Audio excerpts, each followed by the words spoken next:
E aí, gente boa, tudo bom com vocês? Então, vocês sabiam que o livro de Ezequiel, ele quase foi banido do cânon judaico? Existem algumas explicações para isso. O interessante desse vídeo que eu vou gravar aqui agora é refutar alguns argumentos, como por exemplo, os textos de Ezequiel do capítulo 40 ao 48 foram escritos para o povo judeu naquela linguagem, daquela forma, para que o povo pudesse entender. Primeiro argumento. Segundo argumento, não, esta mensagem que foi escrita ali para o povo judeu daquela forma foi para trazer um certo tipo de motivação espiritual.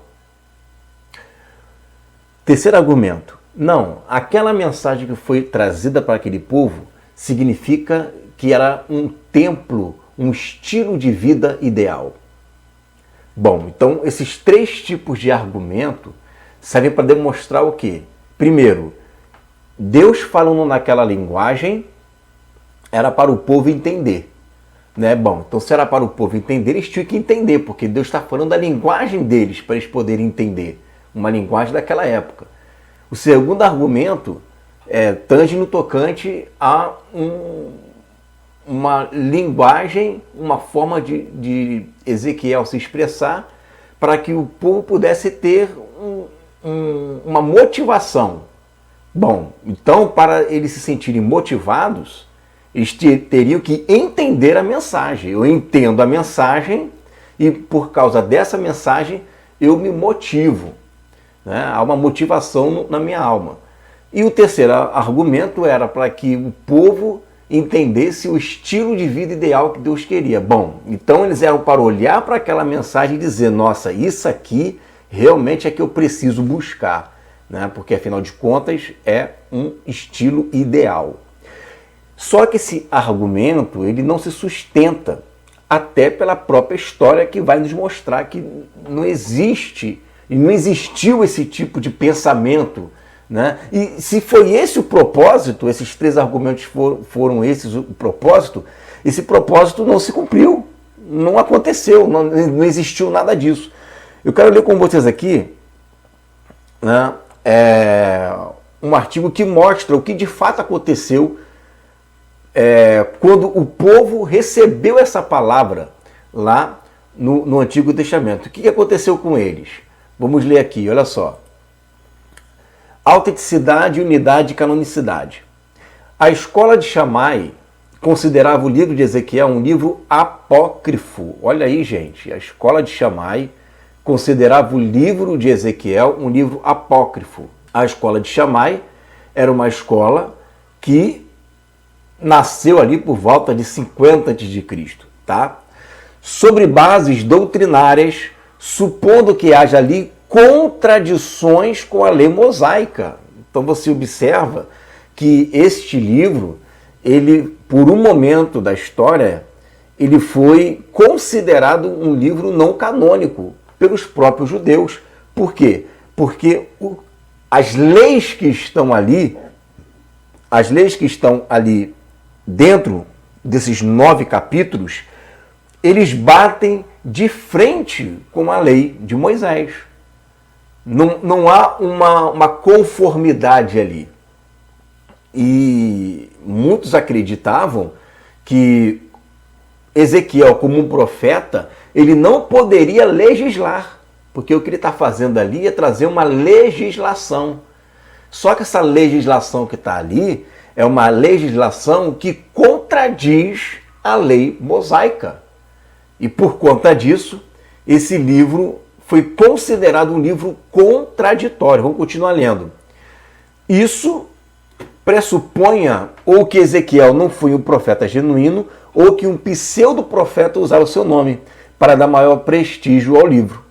Até o ano de 1924, o livro escapou a críticas sérias, mas a partir daquele ano começou uma atividade que lançava em dúvida o livro como uma obra autêntica do profeta Ezequiel, executando algumas porções dos seus 1.273 versículos. Gustavo Rocha Ezequiel, aí está o nome do livro aqui, né, em 1924. Só pôde encontrar 170 que ele considerava genuinamente de Ezequiel. Esse julgamento radical, todavia, não foi largamente apoiado.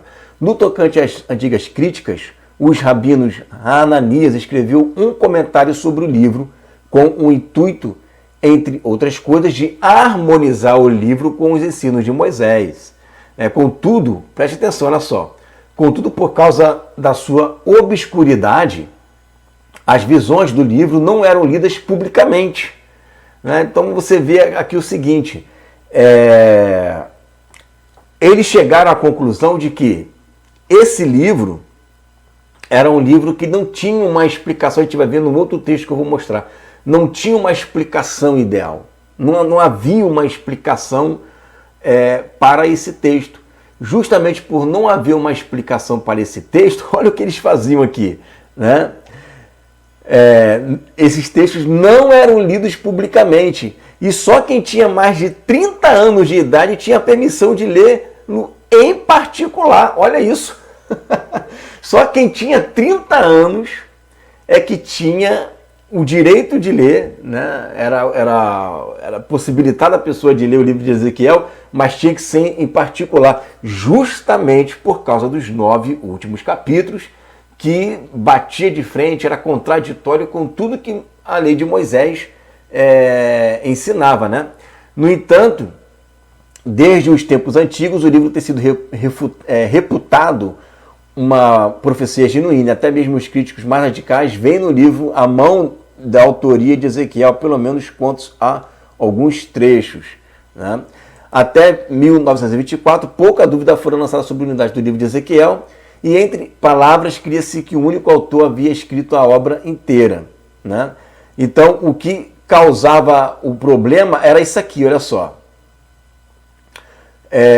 Ver o artigo separado sobre o cânon do Antigo Testamento. A canonicidade do livro de Ezequiel foi estabelecida desde a antiguidade pelas autoridades judaicas, tendo sido confirmada pelas autoridades cristãs. Ben Sirac, Eclesiastes 49:8, um pouco antes de 320 a.C. Usou o livro e considerou canônico nos dias dos rabinos Shammai e Hillel, né? Lá 50, né? Antes de Cristo por aí. O problema do cânon do Antigo Testamento foi calorosamente discutido. Certos eruditos chamam alguns livros de antilegômenos, usando a designação grega, isto é, livros que não concordam com os demais e não merecem a mesma posição que os outros.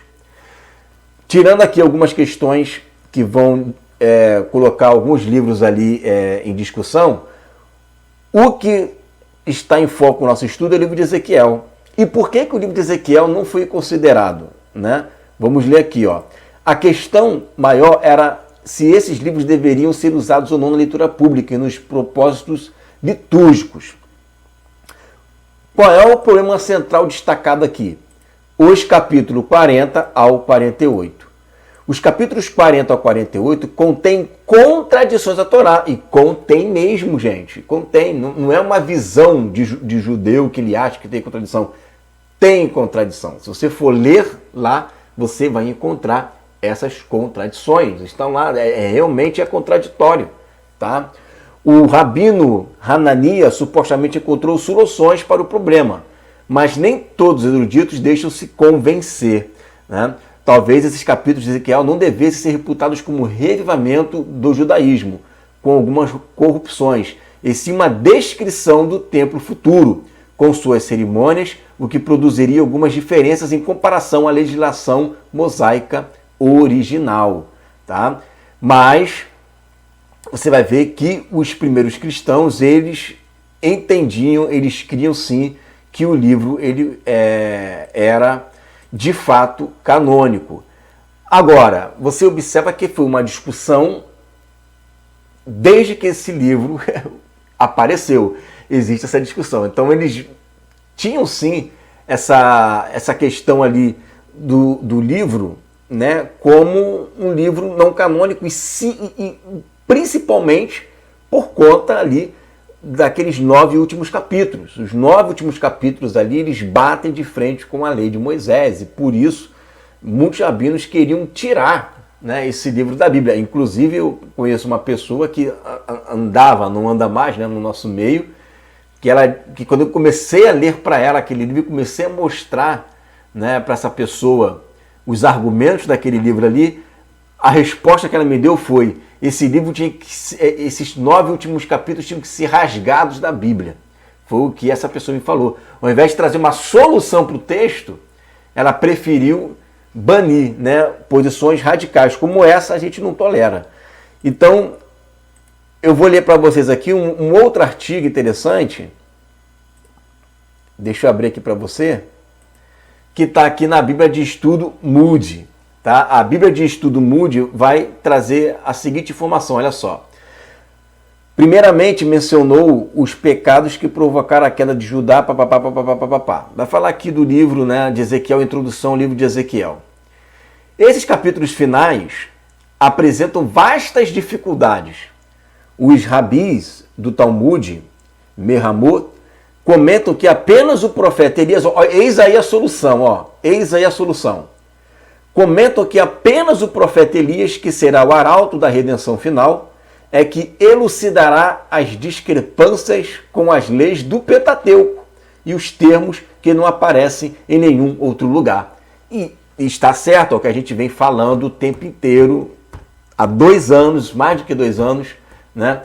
Que não adianta querer pegar a lei de Moisés para tentar explicar, né, Ezequiel. Não vai dar. Não vai dar. A lei de Moisés, ela explica, sim, o Apocalipse. A lei de Moisés, ela explica muita coisa para nós que somos, né, da nova aliança. Nova aliança essa que foi introduzida em nossos corações mediante a Torá. Né? A Torá de Moisés entrou em nossos corações. Então, essa é uma sombra perfeita, sim, da Nova Jerusalém, sim, do corpo de Cristo, sim, do Apocalipse, sim, de nós. Porque não foi aquela lei que está lá em Ezequiel que entrou em nossos corações. Aquela lei é uma profecia. Não existiu ninguém ali existiu em vida. É uma profecia. Agora, a lei de Moisés existiu. E é essa lei de Moisés que entrou em nossos corações. Então, ela explica muito bem o Jesus, o Cristo, né, as sombras, essa realidade, ela explica muito bem, né, o Apocalipse. Agora, o que está ali, essa ali do templo, como está aqui o texto, está dizendo, não somos só nós que estamos dizendo, né? Ela traz uma discrepância enorme contra o Pentateuco. E o que acontece ali em Ezequiel não aparece em nenhum outro lugar da Bíblia. É uma coisa exclusiva ali dele. Por isso que tem muitos rabinos que chamam Ezequiel de um novo Moisés. Né? É um novo Moisés. Vamos lá. Que explicou diversos... Olha só. O rabino Hakina, ou Canina, ou Shanina, né? Hanina, bem Ezequias, né? Explicou diversas dessas dificuldades. O livro de Ezequiel seria excluído das Escrituras. Então ele faz uma explicação, e essa explicação que ele vai dar é isso aqui que nós acabamos de ler. Né? Os próprios rabinos, muitos dizem que vai ser o Elias, né? A gente sabe quem é o Elias são as 2 testemunhas da igreja, né? Mas eles dizem que vai ser o Elias que vai explicar ou vai ser o próprio Messias que vai nos explicar. Eles não entenderam. É isso que eu quero que você entenda nesse vídeo. Essa explicação de um templo ideal, de uma motivação para sair do cativeiro e de que só eles poderiam entender porque era uma linguagem deles, essa desculpa é furada. Isso não existe. Os caras não conseguiram entender. Isso trouxe mais confusão para eles. Isso não edificou nada, em outras palavras. Não houve edificação nenhuma ali. A mensagem de Ezequiel só trouxe confusão até os dias de hoje. E o que eles resolveram? Esses livros, esses 9 capítulos aqui, a gente não vai entrar neles, a gente não vai explicar, a gente não vai querer entender. Quem vai explicar para a gente? Ou é o Messias ou vai ser o Elias, porque a gente não tem explicação para isso. O camarada me vem com uma mensagem que confronta diametralmente a ideia de Moisés. Tá? Bom, corrupções textuais e os desnorteantes detalhes arquitetônicos e rituais desconcertam o leitor. Mas o problema maior persiste. é o da interpretação desses capítulos, sobre os quais mestres piedosos têm discordado através dos anos. Será que os múltiplos detalhes dessa visão pretendem ser atualizados em data futura? A única explicação que tem, gente, não tem como querer trazer para o passado. Esse templo nunca foi construído. Isso não é sombra, a gente não pode pegar duas leis diferentes e dizer que essas duas leis estão dentro do nosso coração. Isso não existe. Isso não existe. A Torá, a lei que está em nossos corações, é o Pentateuco. É essa lei ali, os 10 mandamentos e tudo mais, que Deus colocou no nosso coração e o que é replicado o tempo inteiro no Novo Testamento e no livro de Hebreus. O livro de Hebreus e o Novo Testamento não fala absolutamente nada sobre o templo de Ezequiel. Nada. Absolutamente nada. Mas esses capítulos estão lá e não pode jogar fora por bel prazer. Bom, pretende ser atualizados em data futura. Que parte dos sacrifícios sangrentos se executarão em alguma futura economia? Será que o sacerdócio de Zadok, sem um sumo sacerdote, funcionará novamente? Quem é este príncipe e quais os seus filhos? Quem são os levitas decadentes, ou os rebaixados, né? Os estrangeiros incircuncisos excluídos do santuário e os estrangeiros residentes que recebem propriedades.